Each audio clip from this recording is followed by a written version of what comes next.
Hey, it's Jared with State of Tech. Today I'm excited to talk about two brand new drones. One is the Exo Mini Pro. This is the Blackhawk 2 series, but a mini version of it. And the other one is the Blackhawk 2 Pro drone. And so these two different drones are brand new. Exo is a brand that I've heard of before because I've seen press releases, I've done searches on Amazon, and I've seen the brands. But this is my first time experiencing the Exo brand of drones. And now I've spent some time looking through the Amazon reviews and have found that these have pretty decent reviews. Now, I primarily fly DJI drones just because they kind of own the market. And there are times in which those drones fail me and present frustrations. And so I have wanted to look at something else. And being that Exo has these two new drones that just dropped literally the day that this video is dropping, so I got these ahead of time, but Exo required nothing from me in order to make this video. They didn't want to see the video ahead of time. They said I could say whatever I wanted, and I'm not being paid to make this video either, so I just wanted to put that out there. So we're going to start out with the Exo Mini Pro. This drone is going to retail for $650. It is below the weight requirements for UAVs, basically. So you don't need to register it because it's too light, and you also don't need a license to fly it unless you plan to make money flying this drone. So of course, any drone, regardless of the weight, if you want to make money utilizing the drone, you need your Part 107. I have my Part 107, so I am a Part 107 certified drone pilot. And so out flying this drone, my experiences were that this is a very nimble and fast drone for its size. It is very small, darn near pocketable, and this drone comes with a case. So we've got the case for it right here, and this case contains extra batteries, chargers, your RC, so your remote control, and everything that you would need to connect it to either an iOS device or an Android device. And then, of course, we have the control right here, very reminiscent of other RC controls that are around this size. So we've got the antennas that pop out. On the bottom, we've got where you would connect your smartphone. You would attach your smartphone, and this drawer pulls out, giving you room for a pretty good-sized smartphone. And it's a pretty simple unit here, very compact, easy to stow, and so we'll just go ahead and set that off to the side. So the battery for the drone slips right in the back, very simple battery. This drone comes with 3 batteries and a charger that allows you to charge all 3 of the batteries at once. And so very cool. You could simply push the button on the back to see how much charge is in the drone's battery. And I was able to get a good, I flew this little drone for about 30 minutes on a battery. Some of it was hovering. I was testing it, trying to see how well it would hover and if there was any drift and stuff like that. I was flying it around my yard, flying it around the neighborhood a little bit, and then took it out and flew it out in an open field.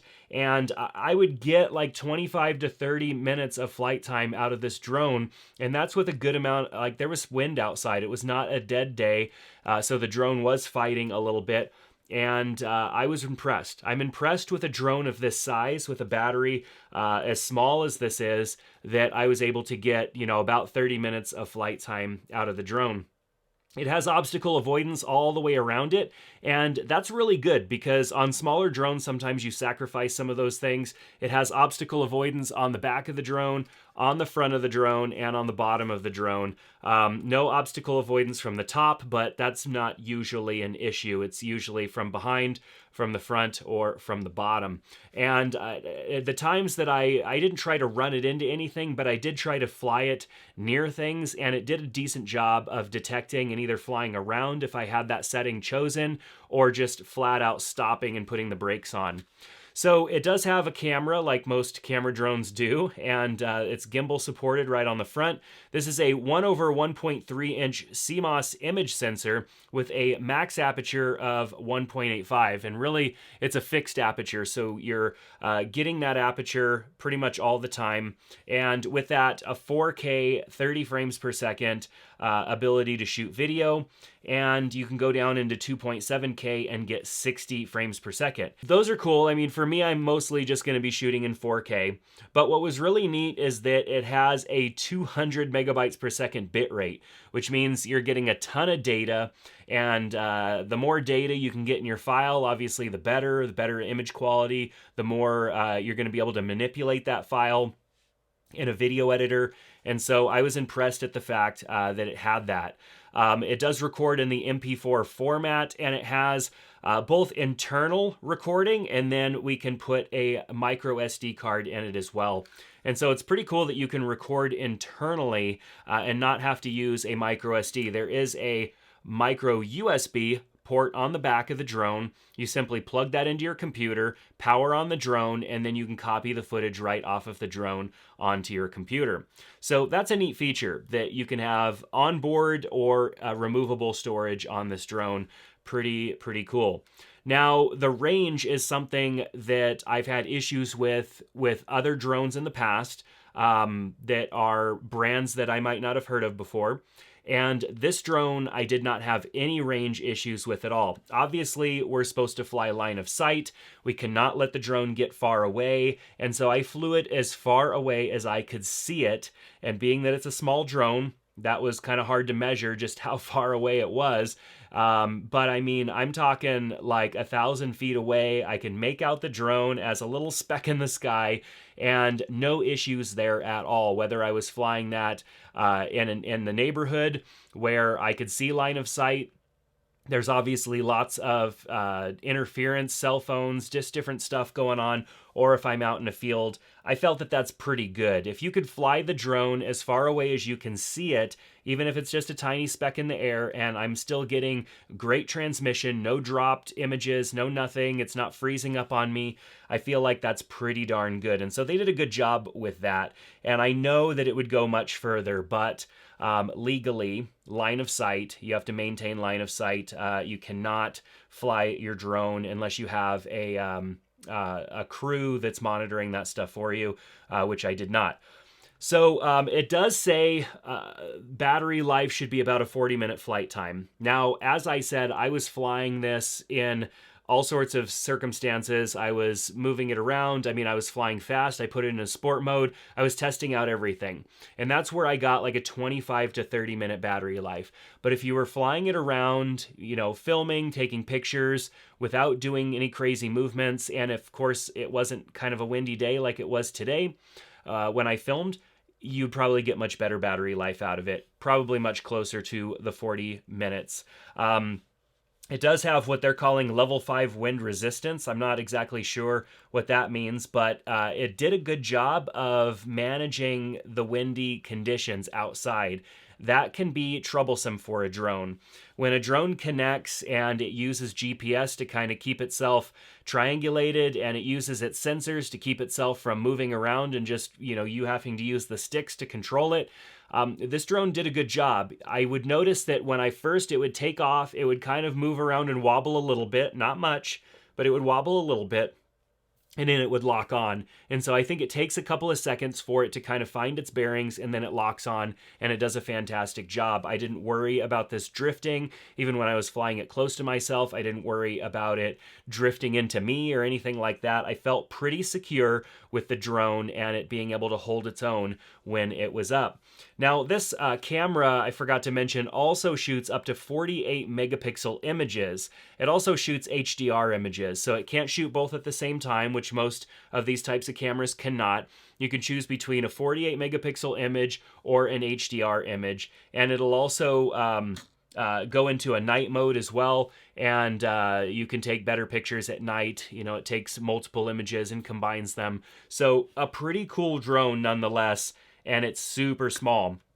For those of you that want something with a little bit more performance, perhaps even better image quality, then you would be looking at the Blackhawk 2 Pro, which is going to retail for $799 US at the time of launch.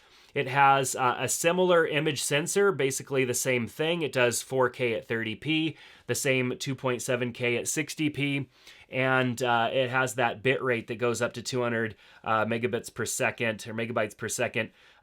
This drone here has, a better image processor, in my opinion.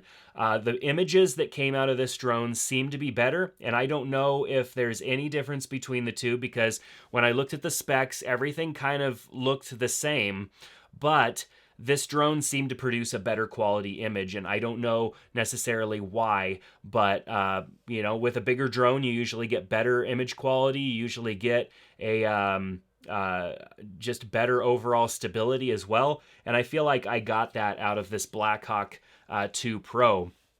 So beyond what I mentioned the other drone has, which this drone has, it has level 8 wind resistance. And so the other one had level 5 wind resistance. This one has level 8. Obviously, a heavier drone is going to be more stable in the air, and this drone definitely was more stable. I felt more secure blasting this drone around in sport mode, flying it faster, because it seemed to just hold its own a little bit better in the air. Not that the smaller one didn't do a great job. The smaller one was maybe more nimble, but a little bit less predictable, just because it's so small, and with a little bit of wind outside, it has a little bit harder time with the wind. But the bigger drone obviously is going to do a bit better there. So this drone, it seemed to be a little bit faster, even though they both say that 35 mile per hour maximum speed. But I think the biggest thing for me was the fact that this one seemed to take better images. And I don't know why, because the specs all kind of look the same. This drone also has internal storage. On the side here, we have an SD card slot, micro SD card slot to add additional storage into the side, very easy to access. And then on this side, we have that micro USB port that we can use to either charge the drone or get footage off of the drone footage and photos off of the drone onto our computer. This drone folds up. It's got feet that fold up, and then the arms fold in, and the propellers fold in towards the middle. So it gets really compact, nice and small, and then fits in its bag. And the mini drone, so just to compare them side by side, if we fold this one in like so, that is the size difference between the two. Both of them have the exact same remote, in my opinion. I couldn't really find any difference between these two remotes. This is the battery for the Mini. This is the battery for the Blackhawk 2 Pro. So the Blackhawk 2 Pro, much larger battery. That is 3,800 milliamps, and this little guy here is 3,000 milliamps. So not a huge difference considering the size of the drone, which is pretty cool. But the watt hours, this one's 43.3 watt hours, this one 21.6. So there's your difference right there. I showed you the bag, I think, for the small one. This is the Mini. The Blackhawk Mini comes with this bag, and this bag has lots of room for the charger, the extra batteries, extra propellers, all the cables, the drone itself, and the remote in this bag. And then we also have a bag for the larger drone, the Blackhawk 2 Pro, and that bag, not a whole lot larger, is still able to hold all of that stuff too, all the extra cables. Here's the cover for the gimbal, and then room for the batteries and all that good stuff. It comes with all the cables that you need, whether you are on an iOS device or with like an iPhone, or if you're on an Android device that either has USB-C or micro USB, it comes with those cables, and so you're good to go. The first thing that I needed to do was connect these and run software updates like you do on any drone. So when you get these, run the software updates, make sure the batteries are nice and charged before you go out and fly. So my overall thoughts on these drones, I think that they're really nice. They're fast. I felt secure flying them. I didn't feel like I was going to have any issues there. The cameras are not as great as some of the competitors that are out there, but as far as this price point goes, I think that these cameras are pretty fantastic. So for me, this would be a drone that I would suggest to somebody who's just getting started, who didn't want to go and spend $1,200, $1,500 on a drone of an equal size and performance, and wanted something that they can go out and get used to flying drones Still having the ability to shoot photos and video. As you've been watching this video, I've been showing you examples of photo and video from both of these drones.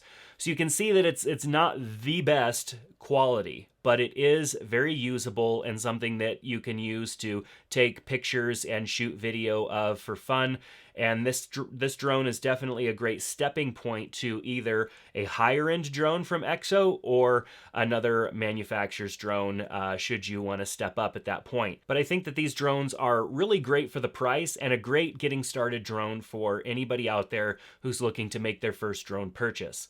So I've got links down in the description below to these products. Make sure to check them out. When you use those links, it helps support the channel here. It doesn't cost you any extra. They're just affiliate links, and I appreciate you using those. If you have any questions about these drones, I'll do my best to answer them down in the comment section below. But that's going to do it for this video. Thanks so much, and I hope to see you back in another one soon. Take care.